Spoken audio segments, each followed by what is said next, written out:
Christ lord ಶುಭ ಮುಂಚಾನೆ. ಕರ್ತನಾದ ಯೇಸು ಕ್ರಿಸ್ತನ ನಾಮದಲ್ಲಿ ನಮ್ಮೆಲ್ಲ ಸಹೋದರ ಸಹೋದರಿಯರನ್ನ ವಂದಿಸ್ತೇವೆ.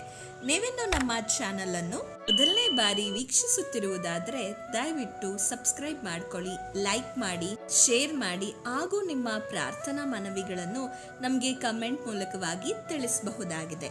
ಪ್ರೈಸ್ ಲಾರ್ಡ್, ಕರ್ತನ ನಾಮಕ್ಕೆ ಮಹಿಮೆ ಉಂಟಾಗಲಿ. ಈ ಮೂಲಕ ನನ್ನ ಮಾತುಗಳನ್ನು ವೀಕ್ಷಿಸುತ್ತಿರುವಂತೆ ನಿಮ್ಮೆಲ್ಲರಿಗೂ ಪ್ರಭುವಾದ ಯೇಸು ಕ್ರಿಸ್ತನ ನಾಮದಲ್ಲಿ ನನ್ನ ಸ್ನೇಹ ಪ್ರೀತಿ ವಂದನೆಗಳನ್ನು ತಿಳಿಸುವನಾಗಿದ್ದೇನೆ. ಪ್ರತಿದಿನ ದೇವರ ವಾಕ್ಯನ ಕೇಳುವುದರಲ್ಲಿ ನೀವೆಲ್ಲರೂ ತುಂಬ ಸಂತೋಷವಾಗಿ ದೇವರ ವಾಕ್ಯನ ಕೇಳುತ್ತಿದ್ದೀರಿ ಎಂಬುದಾಗಿ ಅದನ್ನು ನೆನೆಸಿ ನಾನು ದೇವರಿಗೆ ಮಹಿಮೆ ಸಲ್ಲಿಸ್ತೇನೆ. ನೀವು ಇನ್ನೂ ಆಸಕ್ತಿ ಉಳ್ಳವರಾಗಿ ದೇವರ ವಾಕ್ಯನ ಕೇಳಲಿಕ್ಕೆ ಬಯಸುವವರು ಎಂಬುದಾಗಿ ಕೂಡ ನೆನೆಸಿ ನಾನು ದೇವರಿಗೆ ಮಹಿಮೆ ಸಲ್ಲಿಸ್ತೇನೆ. ದೇವರ ವಾಕ್ಯ ನಮ್ಮ ಜೀವಿತದಲ್ಲಿ ನಮ್ಮನ್ನು ರೂಪಿಸುವಂಥದ್ದಾಗಿದೆ. ದೇವರ ಮಾತುಗಳು ನಮ್ಮ ಜೀವಿತದಲ್ಲಿ ನಮಗೆ ಧೈರ್ಯವನ್ನು ಕೊಡುವಂಥದ್ದಾಗಿದೆ. ದೇವರ ಮಾತುಗಳು ನಮ್ಮ ಬಿದ್ದಂಥ ಸ್ಥಳಗಳಲ್ಲಿ ನಮ್ಮನ್ನು ಎತ್ತಿ ನಿಲ್ಲಿಸುವಂಥದ್ದು, ನಾವು ತಪ್ಪಿ ಹೋದ ಸ್ಥಳದಲ್ಲಿ ತಿರುಗಿ ನಮ್ಮನ್ನು ಕರೆತರುವಂಥದ್ದು, ನಾವು ಎಲ್ಲೆಲ್ಲಿ ದೇವರ ಚಿತ್ತವನ್ನು ಬಿಟ್ಟು ದೇವರ ಇಷ್ಟವನ್ನು ಬಿಟ್ಟು ನಮ್ಮ ಇಷ್ಟಕ್ಕೆ ನಾವು ಹೋಗ್ತೀವಿ ಅಲ್ಲಿಯೂ ಕೂಡ ನಮ್ಮನ್ನು ಎಚ್ಚರಿಸಿ ದೇವರ ಇಷ್ಟದ ಕಡೆಗೆ ನಮ್ಮನ್ನು ದೇವರ ವಾಕ್ಯ ನಡೆಸುವಂಥದ್ದಾಗಿದೆ. ಪ್ರಿಯರೇ, ಈ ದಿನಗಳಲ್ಲಿ ದೇವರ ವಾಕ್ಯಕ್ಕೆ ಹೆಚ್ಚು ನಮ್ಮ ಮನಸ್ಸನ್ನು ನಾವು ಬಿಟ್ಟು ಕೊಡೋದಾದರೆ ನಮ್ಮ ಜೀವಿತವೇ ಒಂದು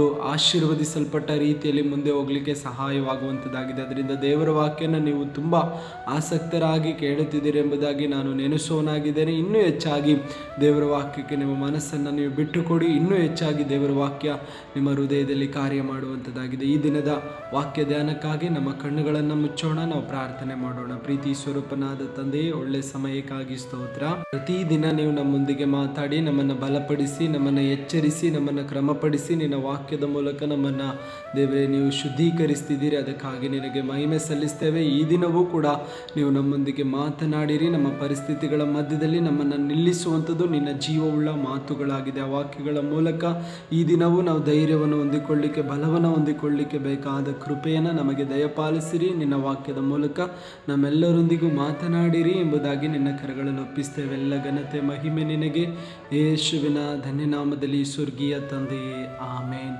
ಈ ದಿನದ ವಾಕ್ಯ ಸಂದೇಶದ ವಿಷಯ ಏನಾಗಿದೆ ಎಂಬುದಾಗಿ ನಾವು ನೋಡೋದಾದರೆ, ದೇವರು ನಿನ್ನನ್ನು ಎಲ್ಲ ಕೇಡಿನಿಂದ ತಪ್ಪಿಸುವನು ಎಂಬುದಾಗಿರುವಂಥ ವಿಷಯದ ಕುರಿತು ನಾವು ಈ ದಿನ ಧ್ಯಾನ ಮಾಡಲಿಕ್ಕಿದೆ. ಈ ವಿಷಯದ ಕುರಿತು ನಾವು ಧ್ಯಾನ ಮಾಡುವಾಗ ನಮ್ಮ ಜೀವಿತದಲ್ಲಿ ಒಂದು ಬದಲಾವಣೆಯನ್ನು ಕಾಣುವಾಗ ದೇವರು ನಮಗೆ ಸಹಾಯ ಮಾಡಿ ಪ್ರಾರ್ಥನೆ ಮೂಲಕವಾಗಿ ಈ ವಾಕ್ಯನ ನೀವು ವೀಕ್ಷಿಸಬೇಕೆಂಬುದಾಗಿ ನಾನು ನಿಮ್ಮನ್ನು ಕೇಳಿಕೊಳ್ತೇನೆ. ಕಾರಣ, ಪ್ರಾರ್ಥನೆ ಮೂಲಕ ವೀಕ್ಷಿಸುವಾಗ ಅನೇಕ ಬದಲಾವಣೆಗಳನ್ನು ಕಾಣಲಿಕ್ಕೆ ಸಾಧ್ಯವಾಗುವಂಥದ್ದಾಗಿದೆ. ಅದಕ್ಕೆ ಆಧಾರಿತವಾಗಿ ಒಂದು ವಾಕ್ಯವನ್ನು ಓದಿಕೊಳ್ಳೋಣ. ಕೀರ್ತನೆಗಳು 121 ಅದರ 7ನೇ ವಚನ ಹೀಗೆ ಬರೆಯಲ್ಪಟ್ಟಿದೆ: ಯೆಹೋವನು ನಿನ್ನನ್ನು ಎಲ್ಲ ಕೇಡಿನಿಂದ ತಪ್ಪಿಸುವನು, ನಿನ್ನ ಪ್ರಾಣವನ್ನು ಕಾಯುವನು. 8ನೇ ವಚನ ಹೀಗೆ ಬರೆಯಲ್ಪಟ್ಟಿದೆ: ನೀನು ಹೋಗುವಾಗಲೂ ಬರುವಾಗಲೂ ಇಂದಿನಿಂದ ಸದಾಕಾಲವು ಯೆಹೋವನು ನಿನ್ನನ್ನು ಕಾಪಾಡುವನು. ನಮ್ಮ ಮುಖ್ಯ ವಿಷಯ, ದೇವರು ನಿನ್ನನ್ನು ಎಲ್ಲ ಕೇಡುಗಳಿಂದ ತಪ್ಪಿಸುವನು ಎಂಬುದಾಗಿರುವಂಥ ವಿಷಯದ ಕುರಿತು ನಾವು ಧ್ಯಾನ ಮಾಡಲಿಕ್ಕಿದ್ದೇವೆ. ನಮ್ಮ ದೇವರು ನಮಗೆ ಮುಂದಾಗಿ ಆಗಲಿಕ್ಕಿರುವಂಥ ಎಲ್ಲ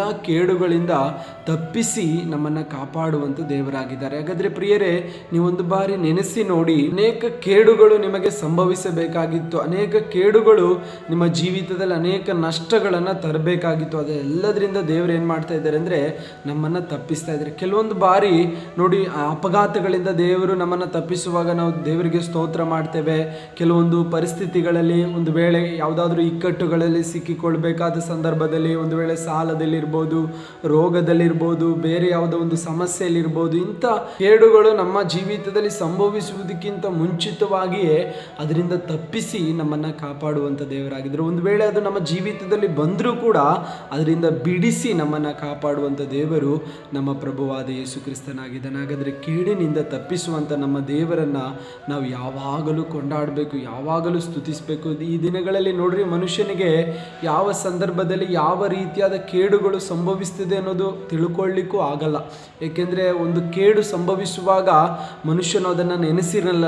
ಇಂಥದ್ದು ನನ್ನ ಜೀವಿತದಲ್ಲಿ ಇಂಥದ್ದು ಸಂಭವಿಸಿ ಬಿಡ್ತದ ಎಂಬುದಾಗಿ ನೆನೆಸದ ರೀತಿಯಲ್ಲಿ ಒಂದು ಮನುಷ್ಯನ ಜೀವಿತದಲ್ಲಿ ಕೇಡು ಬರುವಂಥದ್ದಾಗಿರ್ತದೆ. ಆಪತ್ತುಗಳು, ಅಪಾಯಗಳು ಬರುವಂಥದ್ದಾಗಿರ್ತದೆ. ಆದರೆ ದೇವರು ಅವೆಲ್ಲವುಗಳಿಂದ ನಮ್ಮನ್ನು ತಪ್ಪಿಸಿ ಕಾಪಾಡುವವನಾಗಿದ್ದಾನೆ. ದೇವರು ನಿನ್ನನ್ನು ಯಾರೆಲ್ಲ ನಿನಗೆ ವಿರೋಧವಾಗಿ ಕೇಡು ಮಾಡಬೇಕೆಂಬುದಾಗಿ ಈಗಾಗಲೇ ಸಿದ್ಧ ಮಾಡಿಕೊಂಡಿದ್ದಾರೋ, ಅದು ಒಂದು ವೇಳೆ ಅದು ಆಸ್ತಿಯ ವಿಷಯದಲ್ಲಾಗಿರ್ಬೋದು, ಒಂದು ವೇಳೆ ನಿನ್ನ ಕುಟುಂಬದ ವಿಷಯದಲ್ಲಾಗಿರ್ಬೋದು, ಒಂದು ವೇಳೆ ಎಜುಕೇಷನ್ ವಿಷಯದಲ್ಲಾಗಿರ್ಬೋದು, ಒಳ್ಳೆ ಒಂದು ಕೆಲಸದ ಸ್ಥಳದಲ್ಲಿ ಆಗಿರ್ಬೋದು, ಯಾವ ಕೇಡುಗಳು ನಿಮ್ಮ ಮೇಲೆ ಮಾಡಬೇಕೆಂಬುದಾಗಿ ಜನರು ತೀರ್ಮಾನ ಮಾಡಿಕೊಂಡಿದ್ದಾರೋ ಅದರೆಲ್ಲದರಿಂದ ತಪ್ಪಿಸಿ ದೇವರು ಕಾಪಾಡ್ತೇನೆ. ನೋಡ್ರಿ, ನಿಮ್ಮ ವಿರೋಧವಾಗಿ ಏನೇ ಕೇಡು ಕಲ್ಪಿಸಿದ್ರು ಕೂಡ ಅವೆಲ್ಲ ನಿಷ್ಫಲವಾಗ್ತದೆ. ದೇವರು ನಿಮಗೆ ಜಯ ಕೊಡ್ತಾನೆ. ಯಾವಾಗ ಅಂದರೆ ನಾವು ದೇವರನ್ನು ಆಶ್ರಯಿಸಿಕೊಳ್ಳುವಾಗ, ಯಾವಾಗ ಅಂದರೆ ದೇವರಲ್ಲಿ ನಾವು ನಂಬಿಕೆ ಭರವಸೆ ಇಡುವಾಗ. ದೇವರು ಎಲ್ಲ ಕೇಡುಗಳಿಂದ ತಪ್ಪಿಸಿ ನಿಮ್ಮನ್ನು ಕಾಪಾಡುತ್ತಾನೆ ನಿಜ, ಆದರೆ ಯಾವಾಗ ಅಂದರೆ ಆತನ ಕರಗಳಲ್ಲಿ ನಿಮ್ಮನ್ನು ನೀವು ಒಪ್ಪಿಸಿಕೊಡುವಾಗ. ಒಂದು ವೇಳೆ ನೀವು ನಿಮ್ಮನ್ನು ಒಪ್ಪಿಸಿಕೊಡದೆ ಹೋದರೆ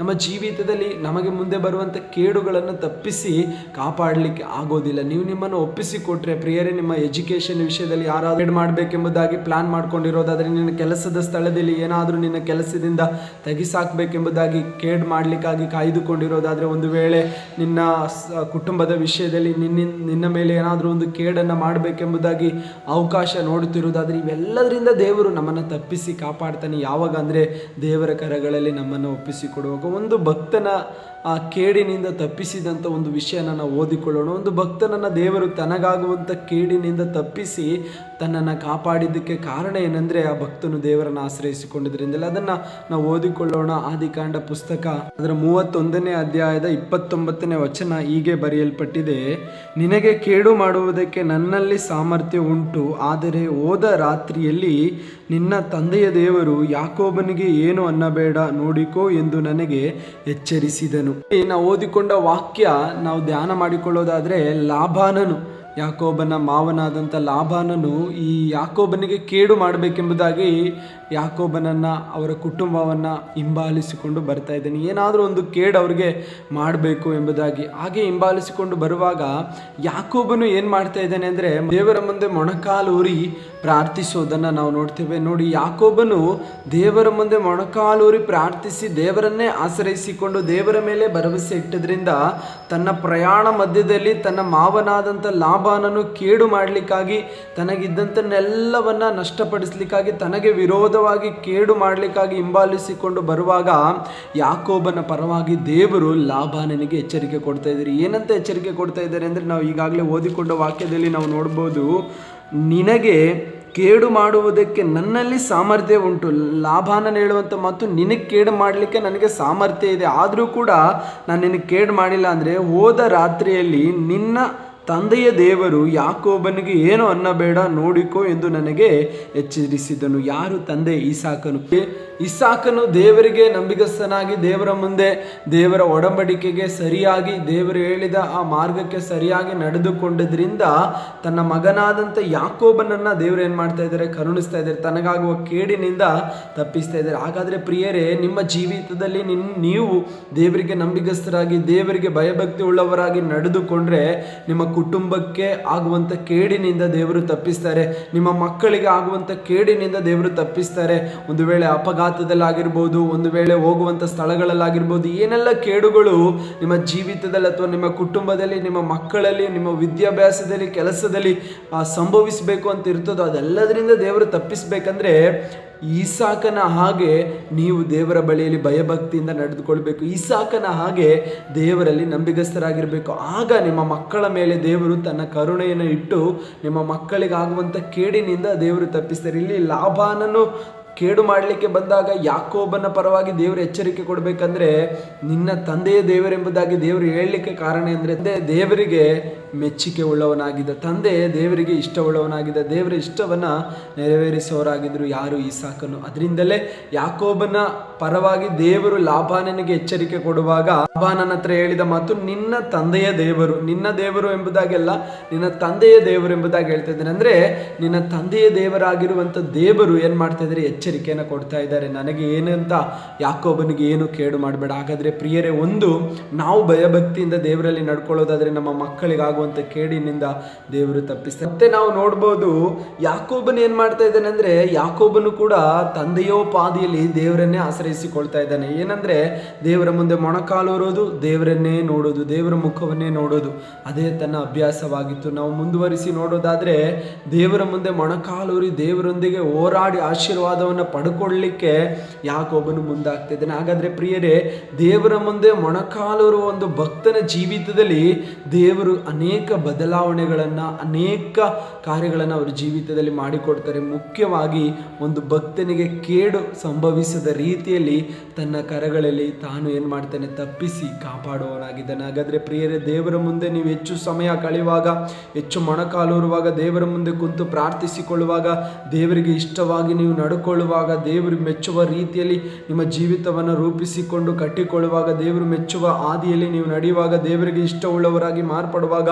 ದೇವರ ವಾಕ್ಯಕ್ಕೆ ನಿಮ್ಮ ಮನಸ್ಸನ್ನು ಬಿಟ್ಟು ಕೊಡುವಾಗ, ಹೆಚ್ಚು ಸಮಯ ಪ್ರಾರ್ಥನೆ ಮಾಡುವಾಗ, ದೇವರು ಹೇಳುವ ರೀತಿಯಲ್ಲಿ ನಿಮ್ಮ ಜೀವಿತವನ್ನೇ ನೀವು ಒಪ್ಪಿಸಿಕೊಡುವಾಗ, ದೇವರಿಗೆ ಇಷ್ಟವುಳ್ಳವರಾಗಿ ನೀವು ಮಾರ್ಪಡೋದಾದರೆ, ದೇವರ ಮಾರ್ಗದಲ್ಲೇ ನೀವು ಹೆಜ್ಜೆ ಇಟ್ಟು ನಡೆಯೋದಾದರೆ, ದೇವರು ನಿಮ್ಮ ಪರವಾಗಿ ನಿಮಗೆ ಕೇಡು ಮಾಡಲಿಕ್ಕೆ ಬರೋರಿಗೆ ಎಚ್ಚರಿಕೆ ಕೊಡುವವನಾಗಿದ್ದಾನೆ. ಯಾಕೋಬನು ದೇವರ ಮುಂದೆ ಮೊಣಕಾಲೂರಿ ಪ್ರಾರ್ಥಿಸಿದ್ರಿಂದ, ಇಸಾಕನು ದೇವರಿಗೆ ಮೆಚ್ಚುಗೆ ಉಳ್ಳವನಾಗಿ ಭಯಭಕ್ತಿಯಿಂದ ನಡೆದುಕೊಂಡಿದ್ದರಿಂದ ತನ್ನ ಮಗನಾದಂಥ ಯಾಕೋಬನ ಪರವಾಗಿ ದೇವರು ಎಚ್ಚರಿಕೆ ಕೊಟ್ಟು ಲಾಬಾನನಿಗೆ ಏನು ಮಾಡ್ತಾ ಇದ್ದಾರೆ, ಏನು ಅನ್ನಬೇಡ, ಏನು ಕೇಡು ಮಾಡಬೇಡ ಎಂಬುದಾಗಿ ಹೇಳೋದನ್ನು ನಾವು ನೋಡ್ತೀವಿ. ಹಾಗಾದರೆ ಪ್ರಿಯರೇ, ನಮಗೆ ಕೇಡು ಮಾಡಲಿಕ್ಕೆ ನಮಗೆ ತಿಳಿಯದ ರೀತಿಯಲ್ಲಿ ಅನೇಕರು ಪ್ಲಾನ್ ಮಾಡ್ಕೊಳ್ತಾ ಇರ್ಬೋದು.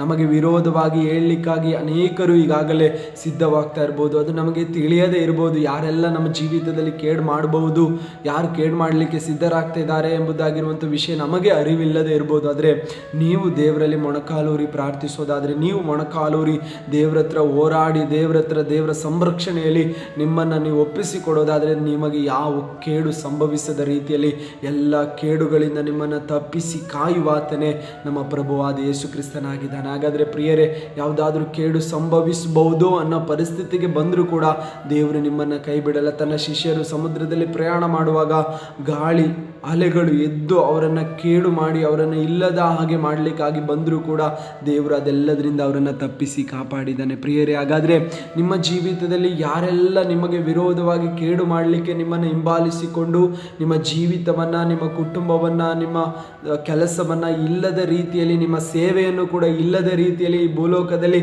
ನಿನ್ನ ಹೆಸರೇ ಉಳಿಬಾರ್ದು ಎಂಬುದಾಗಿರುವಂಥ ರೀತಿಯಲ್ಲಿ ನಿನ್ನನ್ನು ಕೇಡು ಮಾಡಲಿಕ್ಕಾಗಿ, ನಿನ್ನನ್ನು ನಾಶ ಮಾಡಲಿಕ್ಕಾಗಿ ಏನೆಲ್ಲ ಕುತಂತ್ರಗಳು ಯಾರೆಲ್ಲ ರೂಪಿಸಿಕೊಳ್ತಾ ಇರ್ಬೋದು, ಅವರೆಲ್ಲರ ಕುತಂತ್ರಗಳನ್ನು ಲಯ ಮಾಡಿ ನಿನ್ನನ್ನು ಎಲ್ಲ ಕೇಡುಗಳಿಂದ ತಪ್ಪಿಸಿ ಕಾಯುವಾತನು ನಮ್ಮ ದೇವರಾಗಿದ್ದಾನೆ. ಹಾಗೆ ಆತನು ಕಾಯಬೇಕಾದ್ರೆ ನೀನು ಆತನಲ್ಲಿ ಭಯಭಕ್ತಿ ಉಳ್ಳವನಾಗಿ ಮಾರ್ಪಡಬೇಕು.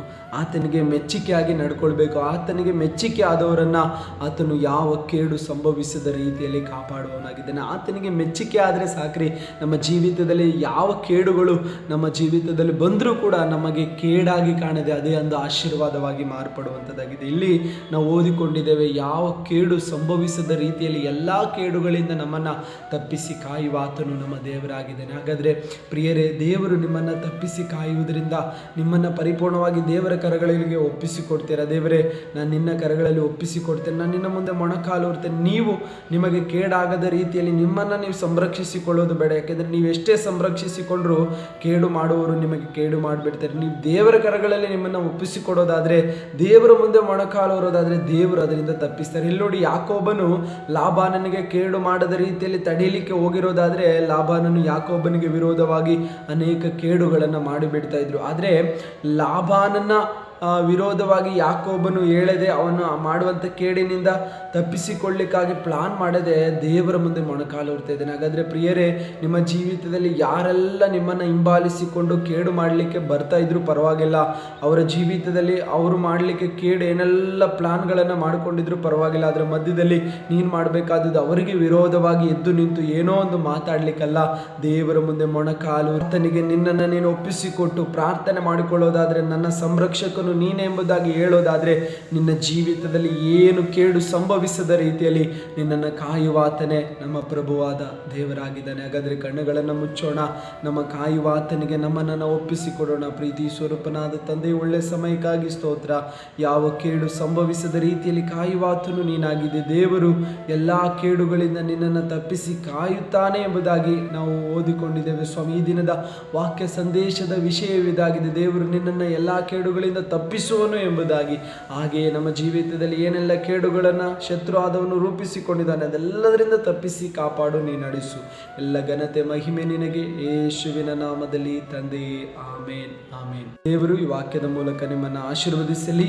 ನೀವು ಕೇಳಿದಾಗೆ ಅನೇಕರು ಕೇಳುವಾಗ ಈ ವಾಕ್ಯವನ್ನು ಅನೇಕರಿಗೆ ಕಳಿಸಿಕೊಡಿರಿ. ಅವರು ಕೂಡ ಕರ್ತನಲ್ಲಿ ಆಶೀರ್ವದಿಸಲ್ಪಟ್ಟ ರೀತಿಯಲ್ಲಿ ಈ ವಾಕ್ಯವನ್ನು ಕೇಳಿ ಅನೇಕ ಕೇಡುಗಳಿಂದ ಅವರು ಕೂಡ ತಪ್ಪಿಸಿಕೊಳ್ಳಲಿ. ನಂತರ ಪ್ರತಿದಿನ ಗೂಗಲ್ ಮೀಟಿನಲ್ಲಿ ನಡೆಯುವಂಥ ಪ್ರಾರ್ಥನೆಗೆ ನೀವು ಜಾಯಿನ್ ಆಗಬೇಕಾದ್ರೆ ಕೆಳಗೆ ಕೊಟ್ಟಿರುವ ಲಿಂಕ್ಗೆ ನೀವು ವಾಟ್ಸಪ್ ನಂಬರ್ ಇದೆ, ಅದರಲ್ಲಿ ಲಿಂಕನ್ನು ಕೇಳಿಕೊಳ್ಳೋದಾದರೆ ನಾವು ನಿಮಗೆ ಲಿಂಕನ್ನು ಕಳಿಸಿಕೊಡ್ತೇವೆ. ನಂತರ ನಿಮಗೆ ಯಾವುದಾದ್ರೂ ಪ್ರಾರ್ಥನೆ ಮನವಿಗಳಿರೋದಾದರೆ ನೀವು ಕಾಲ್ ಮಾಡೋದಾದರೆ ನಾವು ನಿಮಗೋಸ್ಕರ ಪ್ರಾರ್ಥನೆ ಮಾಡುವವರಾಗಿರ್ತೇವೆ. ಅನೇಕರಿಗೆ ವಾಕ್ಯವನ್ನು ಕಳಿಸಿಕೊಡಿರಿ, ಅವರು ಕೇಳಿ ಆಶೀರ್ವಾದವನ್ನು ಹೊಂದಿಕೊಳ್ಳಲಿ. ಎಲ್ಲರಿಗೂ praise the lord. Amen amen.